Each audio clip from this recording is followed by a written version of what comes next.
Assalamualaikum. Today we will start lecture number 2, chapter number 1, thermoregulation and osmoregulation, and the topic is feedback mechanism.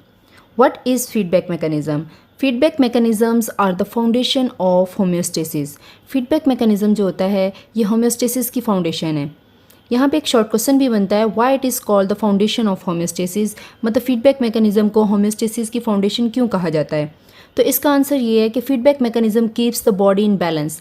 जो feedback mechanism होता है ये हमारी body को balance रखता है. Without feedback mechanism the body wouldn't even know when something is going wrong. मतलब अगर फीडबैक मैकेनिज्म नहीं होगा तो हमें ये नहीं पता चलेगा कि हमारी बॉडी के अंदर कब कुछ गलत हो रहा है. ठीक है, इसकी एग्जांपल आप इस तरह से ले सकते हैं कि जैसे होम्योस्टेसिस जो ये डेस्टिनेशन है, ये हमारी फाइनल मतलब डेस्टिनेशन है जहाँ पे हमने पहुँचना है.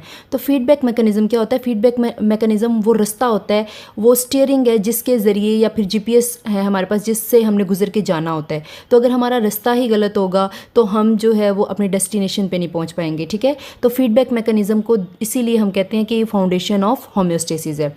अब हम देखेंगे कि फीडबैक मैकेनिज्म की डिफ़ाइन क्या है, मतलब हम फीडबैक मैकेनिज्म को किस तरह से डिफ़ाइन कर सकते हैं.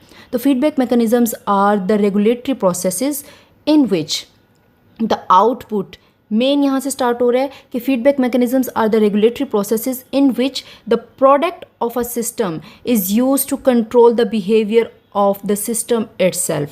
मतलब अब इससे क्या मुराद है? मतलब जो प्रोडक्ट होती है वही सिस्टम को कंट्रोल कर रही है. मतलब जो हमारे पास आउटपुट आएगा हमारा या फिर हमारे पास जो प्रोडक्ट आएगी वही जो है हमारे सिस्टम को कंट्रोल करे. ठीक है, तो उसे हम कहेंगे ये फीडबैक मैकेनिज्म है. अब इसकी आपको मैं एक सिंपल से एक एग्जांपल देती हूँ. जैसे कि हमारे पास A प्लस B.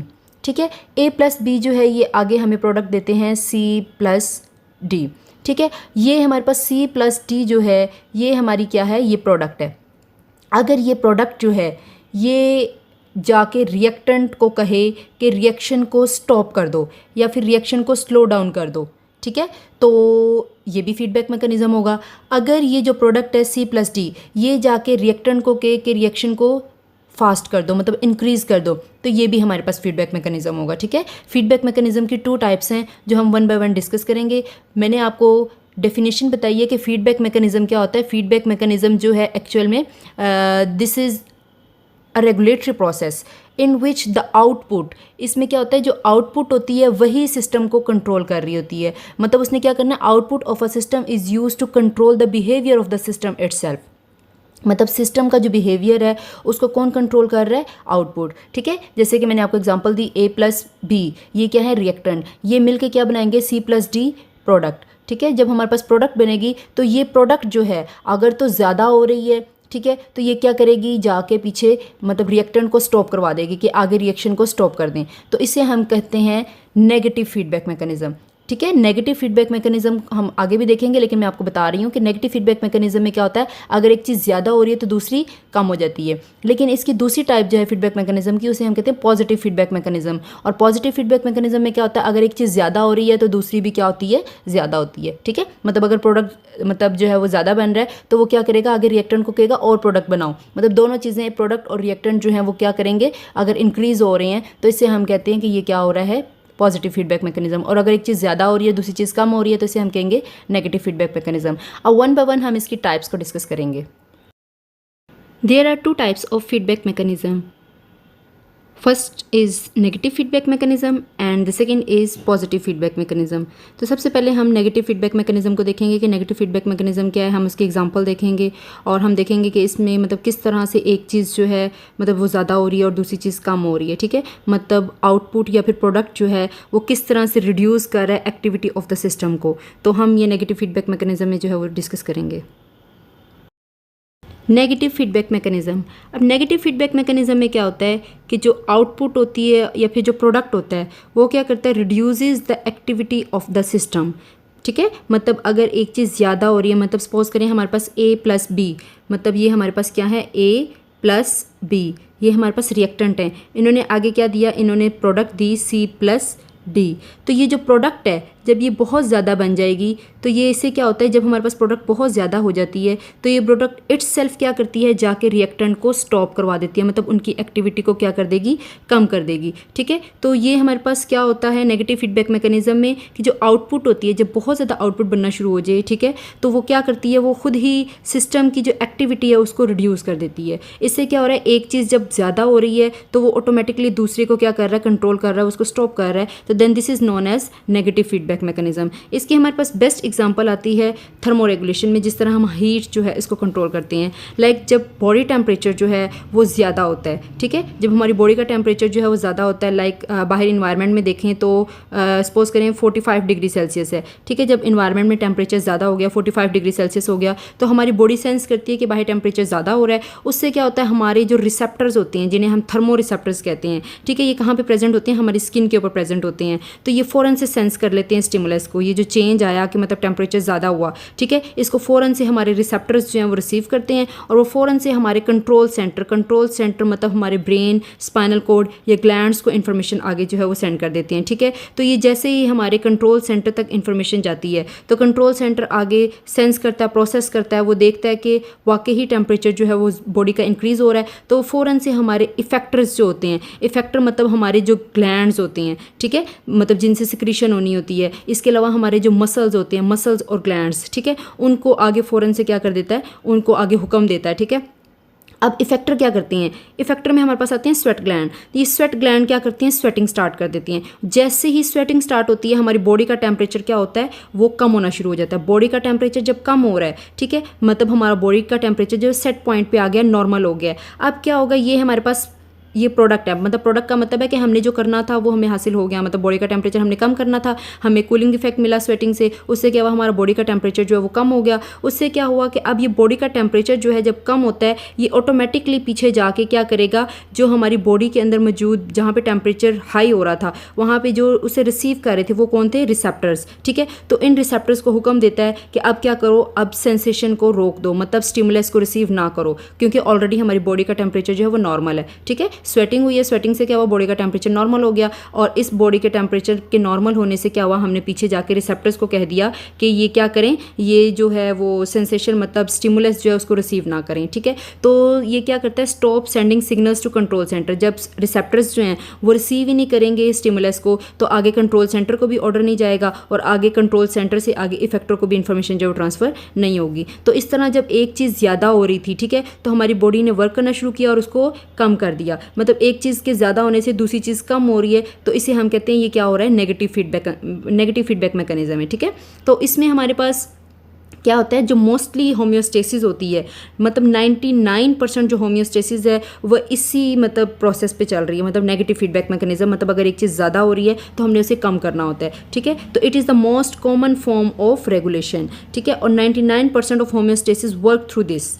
तो ये आप लोगों ने देखना है कि नेगेटिव फीडबैक मैकेनिज्म में क्या हो रहा है कि जो आउटपुट है, मतलब आउटपुट या प्रोडक्ट, वो क्या कर रही है, सिस्टम की एक्टिविटी को रिड्यूस कर रही है। और उसकी एग्जांपल में हमने देखा है थर्मोरेगुलेशन के टेम्परेचर ज़्यादा होने से क्या हुआ, हमारी बॉडी के अंदर जो स्वेट ग्लैंड्स थे वो ओपन हो गए, स्वेटिंग स्टार्ट हो गई। जब स्वेटिंग स्टार्ट होती है तो क्या होता है, एवाप्रेशन होती है, एवाप्रेशन से क्या होता है, कूलिंग इफेक्ट मिलता है, उससे क्या होता है, हमारा बॉडी का टेम्परेचर नॉर्मल हो जाता है। जाहिर बात है, जब हमारा बॉडी का टेम्परेचर नॉर्मल हुआ है तो हमने इस प्रोसेस को स्टॉप कर देना है अब, तो उससे क्या होता है, हम इस प्रोसेस को स्टॉप कर देते हैं। तो उससे क्या हुआ कि पहले बॉडी का टेम्परेचर ज़्यादा हो रहा था, फिर हम उसे नॉर्मल सेट पॉइंट पे ले आए, तो एक चीज़ ज़्यादा होने से हमने उसे क्या किया, सिस्टम ने प्रोसेस किया और उसको कम कर दिया। तो एक चीज़ ज़्यादा हो रही है, दूसरी चीज़ कम हो रही है, तो इसे हम कहते हैं नेगेटिव फीडबैक मैकेनिज्म। अब हम देखेंगे कि पॉजिटिव फीडबैक मैकेनिज्म क्या होता है।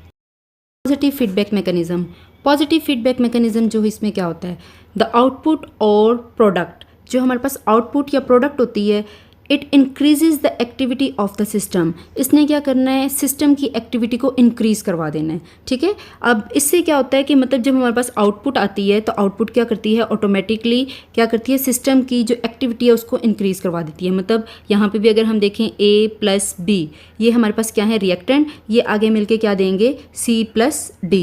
तो ये हमारे पास जो प्रोडक्ट बनी है, ये प्रोडक्ट क्या करेगी, ये पीछे जाके रिएक्टेंट को कहेगी कि अपनी एक्टिविटी को इंक्रीज़ करवा दो ताकि C+D रिएक्टेंट जो है वो ज़्यादा बने। अब इसमें क्या हो रहा है, रिएक्टेंट जो है वो ज़्यादा बन रहे हैं और बनाने में हेल्प कौन कर रहा है, A+B, ठीक है। क्यों? क्योंकि उसे C+D जो प्रोडक्ट है वही उसे कह रही है कि और प्रोडक्ट जो है वो बनाओ, ठीक है। तो अगर एक चीज़ ज़्यादा हो रही हो, ठीक है, मतलब अगर प्रोडक्ट जो है वो ज़्यादा हो रही हो तो वो सिस्टम को जाके क्या करती है, ऑर्डर देती है उसकी एक्टिविटी को और बढ़ाने का, ठीक है। तो ये हमारे पास होता है पॉजिटिव फीडबैक मैकेनिज्म, जिसमें एक चीज़ बढ़ रही है तो दूसरी चीज़ भी इंक्रीज़ हो रही होती है। इसमें हमारे पास बेस्ट एग्जांपल आती है स्ट्रेचिंग इन फीटस, मतलब जब न्यू बॉर्न बेबी जो है उसकी चाइल्ड बर्थ होनी होती है, मतलब न्यू बॉर्न बेबी है जब उसने मतलब बॉर्न होना होता है, तो उसमें क्या होता है, जो हमारी यूट्रस वॉल होती हैं, फीमेल्स की जो यूट्रस वॉल होती हैं उनमें कॉन्ट्रैक्शन होती है, ठीक है। जैसे ही फीमेल की यूट्रस वॉल्स जो हैं वो कॉन्ट्रैक्ट करती हैं, मतलब ये रिसेप्टर्स हैं, इन्होंने फ़ौरन से सेंस कर लिया है चाइल्ड बर्थ को, ठीक है, कि मतलब अब जो बेबी है उसने बॉर्न होना है, ठीक है। तो जो उसकी यूट्रस वॉल होती है वो एक्ट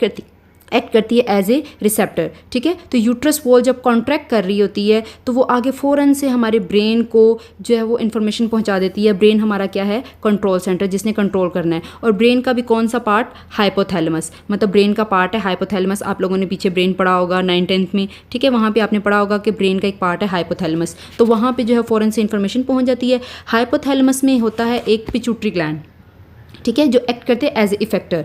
तो ये जो हाइपोथैलेमस है, जब ब्रेन के पास इंफॉर्मेशन गई तो ब्रेन के अंदर जो हाइपोथैलेमस है ये फ़ौरन से क्या करता है, ये पिट्यूटरी ग्लैंड को ऑर्डर करता है। पिट्यूटरी ग्लैंड को कहता है कि इंक्रीज़ करो किसको, ऑक्सीटोसिन जो है इसकी सिक्रीशन को। तो जैसे ही ऑक्सीटोसिन जो है ये रिलीज़ होता है, ये क्या करता है, यूट्रस वॉल की कॉन्ट्रैक्शन को और ज़्यादा बढ़ा देता है। मतलब पहले क्या हो रहा था, यूट्रस वॉल कॉन्ट्रैक्ट कर रही थी, ठीक है, यूट्रस वॉल ने जब इस कॉन्ट्रैक्शन को फील किया उसके बाद उसने फ़ौरन से क्या किया, कंट्रोल सेंटर को जो है वो मैसेज भेज दिया, मतलब हमारे ब्रेन को मैसेज भेज दिया।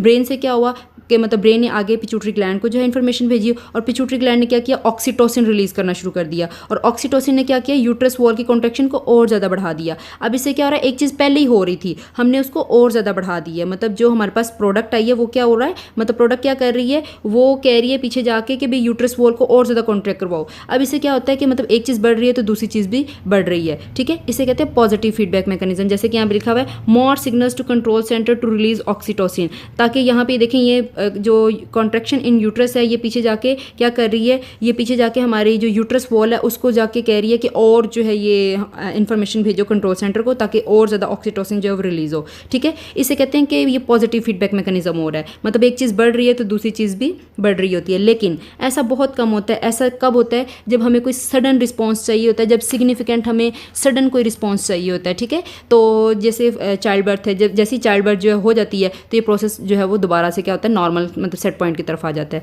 ठीक है। तो पॉजिटिव फीडबैक मैकेनिज्म जो है ये लेस कॉमन है as compare to negative feedback mechanism. 99% negative feedback mechanism होती है, जबकि ओनली 1% जो है वो फीडबैक मैकेनिज्म होती है। And this is all about over today's lecture. Next lecture में हम अगला टॉपिक जो है वो डिस्कस करेंगे।